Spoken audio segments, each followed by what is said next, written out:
Hello students, हम start कर रहे हैं next lesson class 11 the adventure part 1। इस चैप्टर को शुरू करने से पहले थोड़ा इसके बारे में मैं आपको बताना चाहूँगा कि ये जो चैप्टर है जयंत नार्लिकर ने कंपोज़ किया है। और इस चैप्टर में सबसे पहले मैं आपको ये बताना चाहूँगा कि एक व्यक्ति हैं और वो व्यक्ति जो है अचानक किसी दूसरी दुनिया में चले जाते हैं। अब वो दूसरी दुनिया क्या है, दूसरी दुनिया में कैसे वो रहते हैं, क्या बातें सोचते हैं, उसके बारे में ये पूरा चैप्टर जो है वो बताया गया है। तो देखिए, the Jijamata Express sped along the Pune Bombay route considerably faster than the Deccan Queen. एक ट्रेन है जीजामाता एक्सप्रेस, वो जो है पुणे बॉम्बे रूट से होती हुई जाती है और ये डक्कन क्वीन से बहुत ज़्यादा तेज़ चलती है। तो there were no industrial township outside Pune. Pune के बाहर कोई भी इंडस्ट्री नहीं है। तो Lonavala came in 40 minutes, 40 minute में लोनावाला आ जाता है। The ghat section that followed was no different from what he knew. और जो घाट सेक्शन है वो भी आ जाता है जितना कि वो उसको जानता था, है ना। The train stopped at Karjat only briefly. और ट्रेन जो है बहुत शीघ्र जो है करजात में रुकती है। And went on at ever greater speed. और अपने जो भी इसकी स्पीड है, तेज़ स्पीड से वो चली जाती है। इट रोअर्ड थ्रू कल्याण। और ये जो है कल्याण तक बहुत स्पीड में चली जाती है। एक फर्स्ट चैप्टर एक ट्रेन की कंडीशंस बताई हुई, ट्रेन किस तरह से चल रही है, कहाँ जा रही है। अब देखिए उसका जो है स्टार्ट होता है हमारा सेकंड पैराग्राफ। अरे देखो रुक गया वो।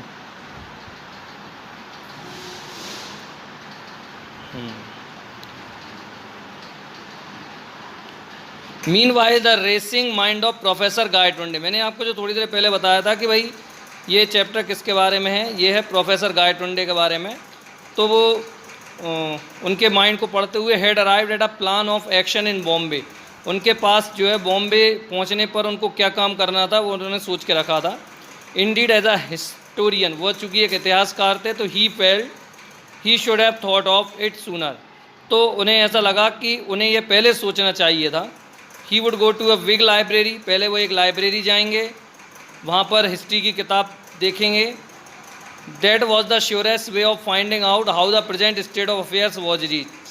और यही एक सबसे अच्छा तरीका होगा कि इससे उन्हें मालूम पड़ जाएगा हिस्ट्री की बुक से कि आज हमारे देश के जो हालात हैं वो कैसे पहुँच गए हैं। He also plan eventually to return to Pune. और फिर उन्होंने जो है तुरंत पुणे रिटर्न का एक प्लान बनाया। Have a long talk with Rajendra Deshpande. और उन्होंने राजेंद्र देशपांडे जी से भी बात की। Who would surely help him understand what had happened. और वो उनकी मदद करेंगे बिल्कुल समझने में जो कुछ भी हुआ। That it assuming that in this world there existed someone called Rajendra Deshpande. और मानो ऐसा लगता था इस दुनिया में कि केवल एक ही व्यक्ति हैं जो कि इस वर्ल्ड में थे, वह थे Rajendra Deshpande. The train stopped beyond the long tunnel. Train जो है एक लंबी टनल के यहाँ के पार जाकर रुकी। It was a small station, वो एक छोटा सा स्टेशन था, उसका नाम था सरहद। एन एंग्लो इंडियन यूनिफॉर्म, एक एंग्लो इंडियन यूनिफॉर्म में अंदर आया। थ्रू द ट्रेन, ट्रेन के अंदर आया और चेकिंग द परमिट्स, और जो टिकट वगैरह परमिट्स वगैरह चेक करने लगा। This is where the British Raj begin. You are going for the first time I presume. Khan Sahab, वहाँ पर एक और थर्ड पैसेंजर बैठे हुए थे। खान साहब उन्होंने कहा कि यहाँ से अब ब्रिटिश राज शुरू होता है और आप यहाँ पर पहली बार जा रहे हो शायद, मुझे ऐसा लगा। तो यस, ठीक है। The reply was factually correct. Gangadhar Pant, जो मैंने आपको बताया था ना कि जो दूसरी दुनिया में पहुँच गए, तो वो थे गंगाधर पंत। अब वो कौन सी दूसरी दुनिया थी वो आपको थोड़ी देर बाद मालूम पड़ेगा। Gangadhar Pant had not been to this Bombay before. इससे पहले गंगाधर पंत जो है कभी बॉम्बे नहीं आए थे। ही वेंचर्ड अ क्वेश्चन, उन्होंने एक क्वेश्चन किया। And Khan Sahab, how will you go to Peshawar, कि आप पेशावर कैसे जाएंगे। तो खान साहब बोलते हैं, this train goes to the Victoria Terminus. ये ट्रेन विक्टोरिया टर्मिनस जाएगी। I will take Frontier Mail, फिर वहाँ से मैं फ्रंटियर मेल लूँगा सेंट्रल से। How far does it go, कितनी दूर तक जाएगी, मतलब आप कौन से रूट से जाएंगे। बॉम्बे टू दिल्ली, बॉम्बे से दिल्ली जाऊँगा। देन टू लाहौर, फिर लाहौर जाऊँगा। एंड देन पेशावर, उसके बाद मैं पेशावर चला जाऊँगा। ये खान साहब ने बताया कि वो पेशावर कैसे जाएंगे। अ लॉन्ग जर्नी, एक लंबी जर्नी है। I will reach Peshawar the day after tomorrow, मैं जो है परसों तक पेशावर पहुँच जाऊँगा। इसलिए खान साहब स्पोक अलॉट, खान साहब ने बहुत सारा बताया अबाउट इज बिजनेस के बारे में। Gangadhar Pant was a billing listener, Gangadhar Pant भी उनको सुनते जा रहे थे। For in that way he was able to get some flavour of life in this India that was so different. और वो क्यों सुन रहे थे, उसका एक रीज़न था कि उन्हें भी मतलब भारत में जो जीवन है उसको कैसे बिताना था, और ये जो सब चल रहा था वो क्यों चल रहा था, इसके बारे में बहुत ज़्यादा इंटरेस्टेड थे। इसलिए वो जो है उनको बहुत अच्छे से सुनते रहे थे, और ये सब थोड़ा सा डिफरेंट था।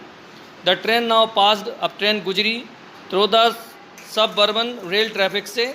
The blue carriage carried the letter, तो जैसे ही ट्रेन वहाँ से गुजरी तो नीले कलर के कैरेज आ गए थे, और उस पर लिखा हुआ था GBMR एक साइड। तो GBMR का क्या मतलब था, नीचे खान साहब ने बताया, Greater Bombay Metropolitan Railway, see the tiny Union Jack painted on each carriage. फिर वो बोलते हैं देखो हर डिब्बे पर एक झंडा टाइप का बना हुआ है, टिनी यूनियन जैक मतलब नीले कलर का झंडा बना हुआ था।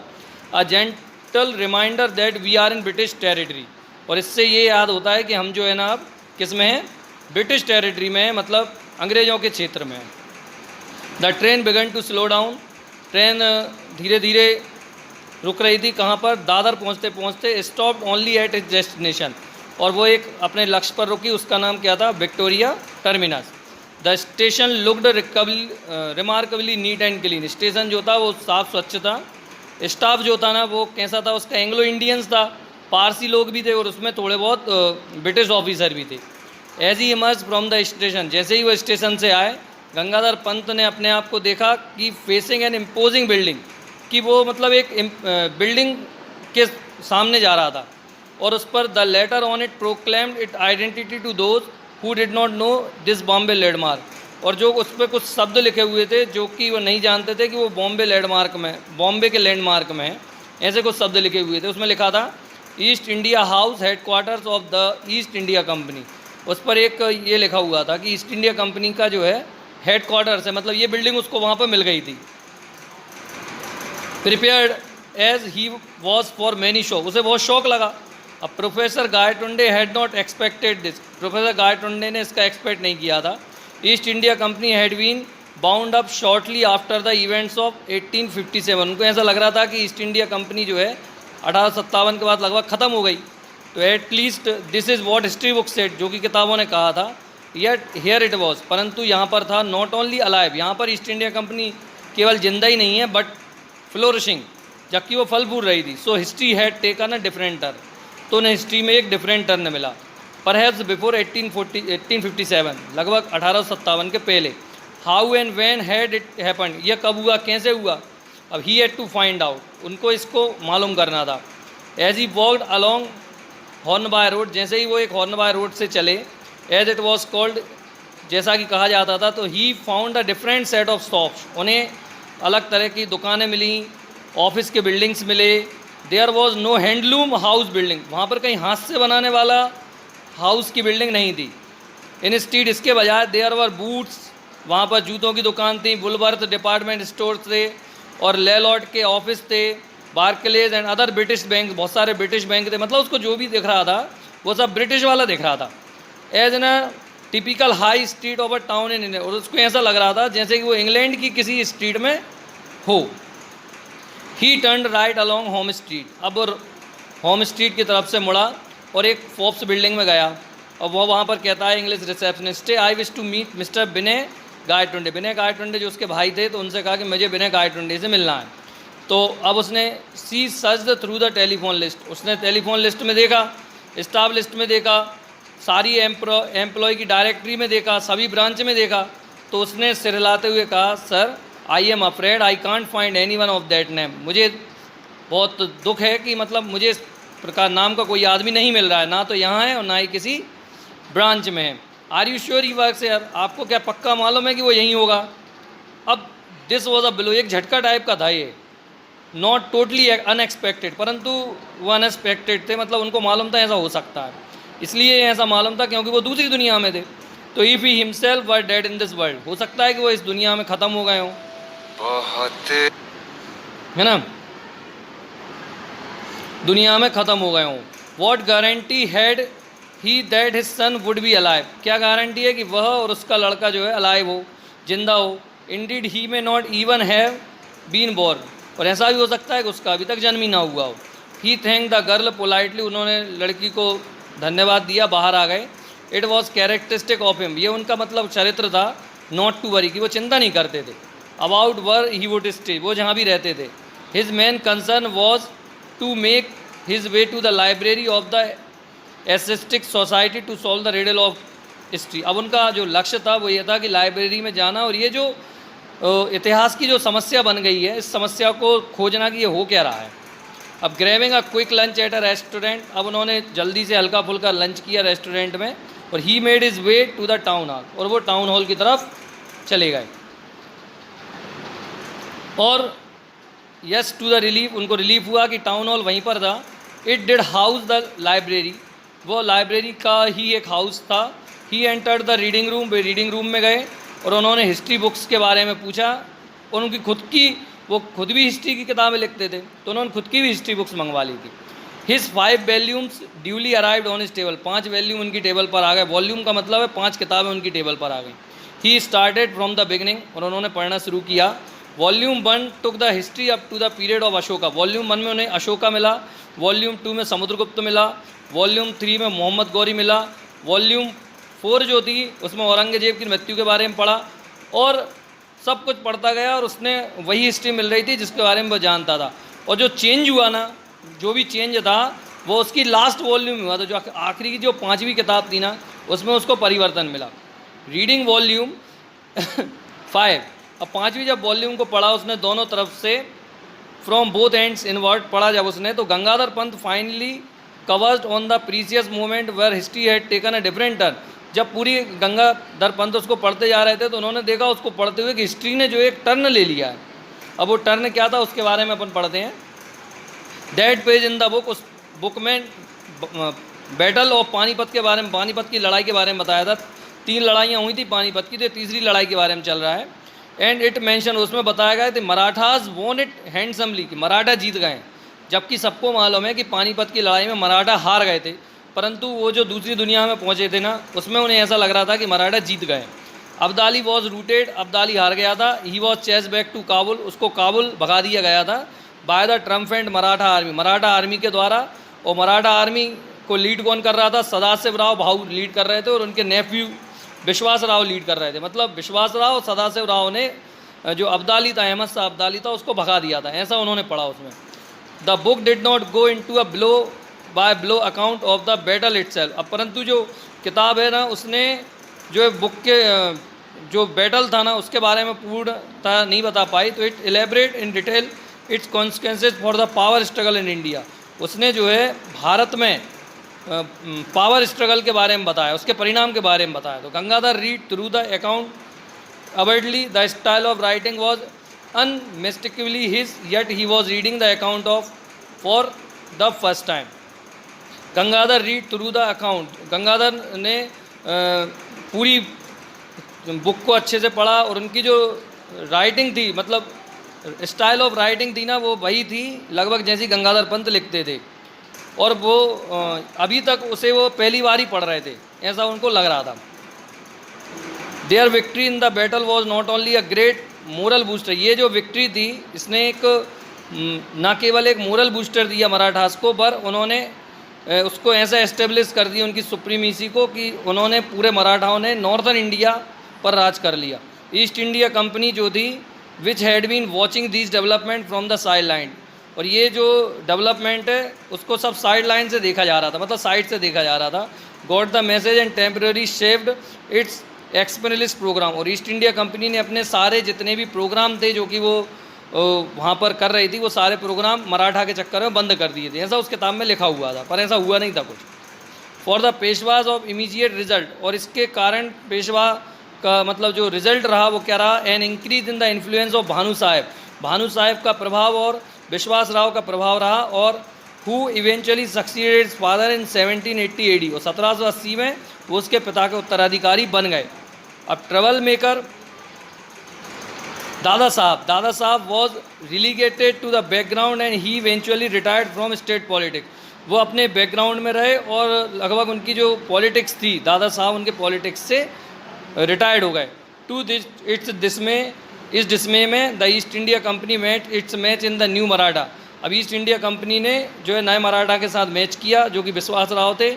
उनके और उनके भाई माधव राव ने पॉलिटिकल मतलब वेलर मतलब होती बहादुरी, बहादुरी से जो है माधव राव के साथ उनके और उनके भाई माधव राव के साथ एक पॉलिटिकल कह सकते हैं पॉलिटिकल अप्रोच दिखाया और उनके इन्फ्लुएंस को मतलब उनके प्रभाव को सारी दुनिया में, पूरे भारत में बढ़ाया। The company was reduce to pocket of influence near Bombay. जो कंपनी थी उसका प्रभाव बॉम्बे के पास से लगभग ख़त्म हो गया था। कैलकाटा और Madras just like it's European rival. Calcutta और मद्रास थे उनके यूरोपियन प्रतिद्वंदी बन गए थे। पोर्तुगीज़ और फ्रेंच भी उनके यूरोपियन पुर्तगाली बन गए थे। फॉर पॉलिटिकल रीजन्स, अब पॉलिटिकल रीजन्स के कारण the Peshwas kept the puppet Mughal regime alive in Delhi. तो जो पेशवा थे वो मुगल के एक प्रकार से कठपुतली बन गए थे मुगल के हाथों की। In 19th century these de facto rulers from the Pune, ये जो रूलर्स हैं were assisted enough to recognise the importance of the technical age dawning in Europe. तो 19th सेंचुरी में जो डिफेक्टो रूलर्स रहे, पुणे से जो डिफेक्टो रूलर्स आए थे अब उनका काम था उनको पहचानना, उनकी इम्पोर्टेंस को पहचानना इस तकनीकी के युग में जो कि यूरोप में जा रही थी, यूरोप में डाउन हो रही थी, उस युग में उनकी पहचान करना। They set up their own centres for science and technology, उन्होंने उनके साइंस और टेक्नोलॉजी के सेंटर स्थापित किए। The East India Company saw another opportunity to extend its influence. अब ईस्ट इंडिया कंपनी के पास दूसरी अपॉर्चुनिटी थी कि वो अपने प्रभाव को बढ़ा सके। It offered and experts they were accepted only to make the local centre self sufficient. उन्होंने जो है अपने जो लोकल सेंटर हैं उनको मतलब सेल्फ सफिशिएंट बनाने का प्रयास करने लगे वो। अब आई 20वीं शताब्दी के बाद, ये सब उस किताब में लिखा हुआ था, इसलिए ये सब वो दूसरी दुनिया की जो किताबें पढ़ रहे थे उस किताब के बारे में अपन थोड़ी सी स्टडी कर रहे हैं। The 20th century brought about further changes. अब जो 20वीं शताब्दी आई उसमें वेस्ट के कारण बहुत सारे चेंजेस हुए और इंडिया जो है डेमोक्रेसी, लोकतंत्र की तरफ बढ़ गई। बाय देन तब से Peshwa had lost their enterprises, Peshwa को भी एंटरप्राइजेज खो दिया गया और they were gradually replace by democratically elected bodies, और उनको जो है ना नेताओं के द्वारा रिप्लेस कर दिया गया। द सल्तनत एट दिल्ली, दिल्ली की जो सल्तनत थी उस ट्रांजिशन में भी सर्वाइव करती रही बहुत बड़े तौर पे, क्योंकि उसका इस पर कोई प्रभाव नहीं रहा। अब जो दिल्ली का जो शहंशाह था was no more than a figure head to rubber stamp. Delhi का जो शहंशाह था वो केवल एक रबर स्टैम्प की जैसे हो गया था, मतलब कठपुतली बन गया था, जो भी काम करवाना है वो कर देता था, इस टाइप का हो गया था। इस time the recommendation made by the central parliament, और सेंट्रल पार्लियामेंट से दिल्ली को जो कहा जाता था वो काम उसको करना पड़ता था। एज ही रीड ऑन, अब वो आगे पढ़ते गए, Gangadhar Pant began to appreciate the India. अब उन्होंने इंडिया के बारे में वो प्रशंसा करने लगे जो भी उन्होंने देखा था। इट वॉज अ कंट्री, वो एक देश था that had not been subjected to slavery for the white man. अब वो जो है गोरे व्यक्तियों का गुलाम नहीं था। It had learn to stand on its feet, वो अपने पैरों पर खड़ा हो गया था। एंड न्यू, और वो जानता था व्हाट सेल्फ रिस्पेक्ट वॉज, कि अब सेल्फ रिस्पेक्ट क्या होती थी।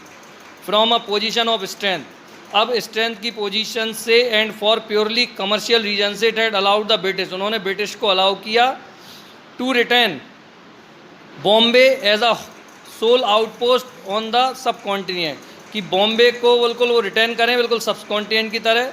That lease was to expire, उन्होंने एक उसको लीज दी ब्रिटिश कंपनी को, जो कि 2001 में एक्सपायर होना थी।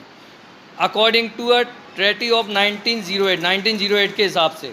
Gangadhar Pant could not help comparing the country he knew, अब गंगाधर पंत जो थे वो इस कंट्री को कंपेयर नहीं कर पा रहे थे जो कि वो देख रहे थे। But at the same time, परंतु उस समय ही फेल्ट दैट, उन्हें ऐसा लगा कि उनकी इन्वेस्टिगेशन इनकम्प्लीट है।